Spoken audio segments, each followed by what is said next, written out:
안녕하세요. 다음으로 발표를 이어서 할 심지연입니다.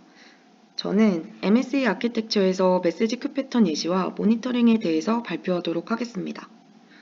패턴 적용하기 전 우선 MSA 환경에서 메시지 큐 구현 시 공통적으로 고려해야 될 사항 몇 가지를 짚고 넘어가려고 하는데요. 메시지 큐에서는 일관된 메시지 구조와 직렬화 방식을 선택해야 합니다. 제이슨이나 프로토콜 버퍼즈와 같은 표준화된 포맷을 사용하면 서비스 간 통신을 단순화할 수 있고 스키마 버전의 관리를 통해 메시지 포맷의 변경을 유연하게 처리할 수도 있습니다. 메시지 순서가 중요한 경우에는 순서를 보장해주는 메커니즘을 구현해야 하는데 카프카와 같은 메시지 브로커를 통해 파티션 내의 메시지 순서를 보장할 수도 있습니다. 중복된 메시지 처리에 대비해서 고유 식별자를 사용하여 메시지를 추적하고 이미 처리된 메시지를 식별해서 중복 처리도 방지할 수도 있습니다.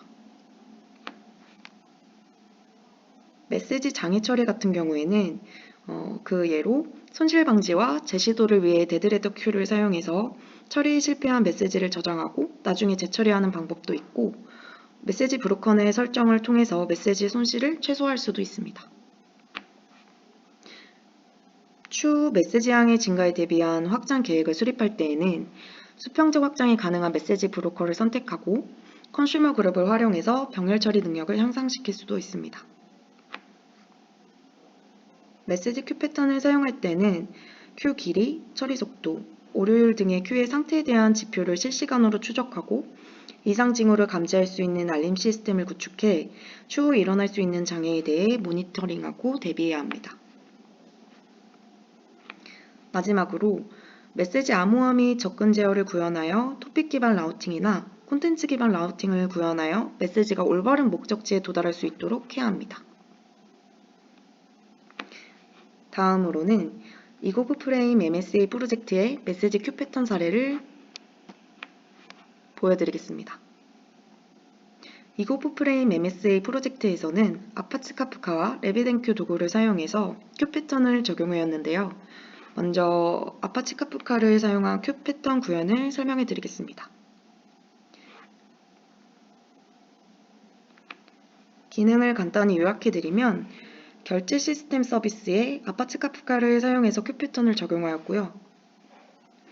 결제 시스템에서 생성된 메시지를 레저베이션 토픽으로 전송하고 이를 수신한 결제 서비스에서 처리 후 페이먼트 토픽으로 결과가 전달하는 비동기 통신의 구조를 구현하였습니다. 디렉터리 구조를 간단하게 설명해 드리자면 우선 메시지 큐 하이에 카프카의 소비자 설정과 카프카로부터 메시지를 수신하고 처리하는 카프카 컨슈머 컨피그, 카프카 컨슈머 서비스 파일이 있고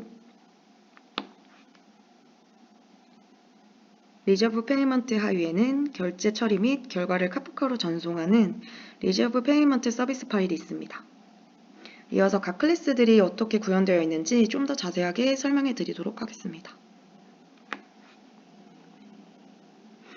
카프카 컨슈머 컨피그 클래스에서는 카프카 소비자 설정을 담당합니다. 컨슈머 팩토리 메소드를 통해서 카프카 브로커의 주소를 설정하고 소비자 그룹 아이디를 설정하고 메시지 키와 값의 역직렬화 클래스를 지정합니다.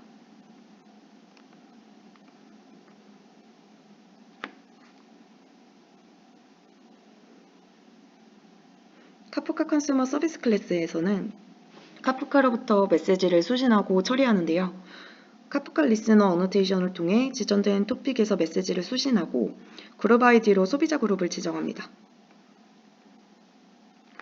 리졸브 페이먼트 서비스 클래스에서는 결제 처리 및 결과를 카프카로 전송합니다.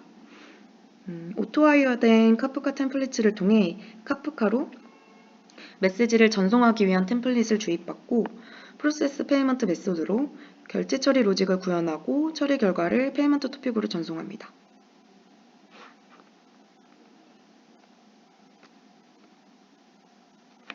다음으로는 레빗엔큐를 사용한 메시지 큐 구현을 설명해 드리겠습니다.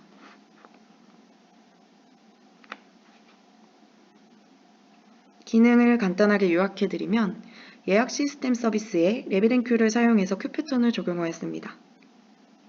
예약이 생성되면 메시지가 RabbitMQ로 전송되고 다른 서비스에서 이 메시지를 수신하여 처리하는 방식으로 MSA 환경에서 서비스 간 비동기 통신을 구현하였습니다.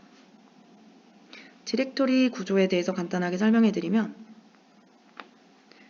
RabbitMQ를 연결하는 application.yaml 파일과 Resolve Payment 하위에 RabbitMQ 기본 설정과 메시지 송수신을 위한 Rabbit Configuration, Reservation 서비스 파일이 있습니다. 이어서 각 클래스들이 어떻게 구현되어 있는지 좀 더 자세히 설명해 드리도록 하겠습니다. Rabbit Configuration 클래스에서는 RabbitMQ를 위한 기본 설정을 제공하는데요. Reservation Q라는 이름의 Q와 Reservation Exchange라는 이름의 토픽 교환기를 생성하고 reservation.shop이라는 라우팅 키로 Q와 교환기를 바인딩합니다. Reservation 서비스 클래스에서는 RabbitMQ를 통한 메시지 송수신을 담당합니다. Send Reservation 메시지 메소드로 예약 정보를 RabbitMQ로 전송하고 Receive Reservation 메시지 메소드를 통해 RabbitMQ로부터 메시지를 수신하고 처리합니다. 마지막으로 application.yaml 파일을 통해 RabbitMQ와 연결합니다.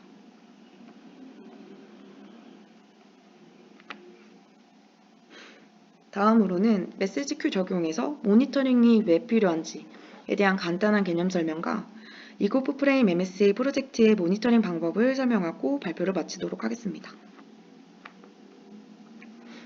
MSA 아키텍처와 같은 대규모 분산 시스템이나 비동기 작업을 처리할 때는 메시지 큐의 성능이 저하되면 지연이 발생하거나 메시지가 정상적으로 처리되지 않을 수 있기 때문에 큐에 쌓인 메시지의 양, 처리 속도, CPU율 등을 모니터링함으로써 병목 구간을 파악하고 적절한 조치를 취해 성능을 최적화할 수 있는데요. 메시지 큐 패턴 적용 시 메시지 손실, 중복 처리, 지연 등의 문제가 발생하기 때문에 메시지 큐가 제대로 발생하고 있는지 모니터링하는 것이 굉장히 중요합니다. 특히 RabbitMQ와 같은 큐에서는 메시지가 메모리보다 디스크에 저장되는 방식을 모니터링해야 데이터 손실을 방지할 수 있습니다. 메시지 처리 상태와 에러율을 추적하면 문제가 발생했을 때 즉각적으로 대응해서 애플리케이션의 안정성을 유지시킬 수도 있습니다. 만약 큐 자체가 장애가 나면 시스템 전반에도 장애가 미칠 수 있기 때문에 큐의 상태, 클러스터 노드 간의 연결 상태, 네트워크 문제 등을 모니터링하면서 장애를 사전에 방지하고 빠르게 복구할 수 있도록 대비해야 합니다. 또한 트래픽이 급증할 때는 큐의 메시지 처리 속도와 서버 자원의 사용량을 모니터링해서 적절한 스케일링 정책을 적용하여 자원관리 측면에서도 모니터링을 통한 과도한 리소스 사용이나 비효율적인 메시지 처리 과정을 감지할 수도 있습니다.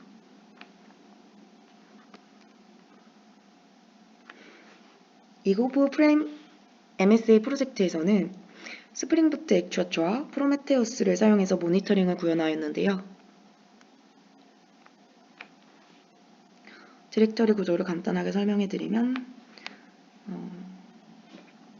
모니터링 하이의 프로메테우스 설정 파일인 prometheus.yaml 파일과 메시지 큐 하이의 스프링부트 액추어처에 대한 설정과 연결을 하는 액추어처 config application.yaml 파일이 있습니다.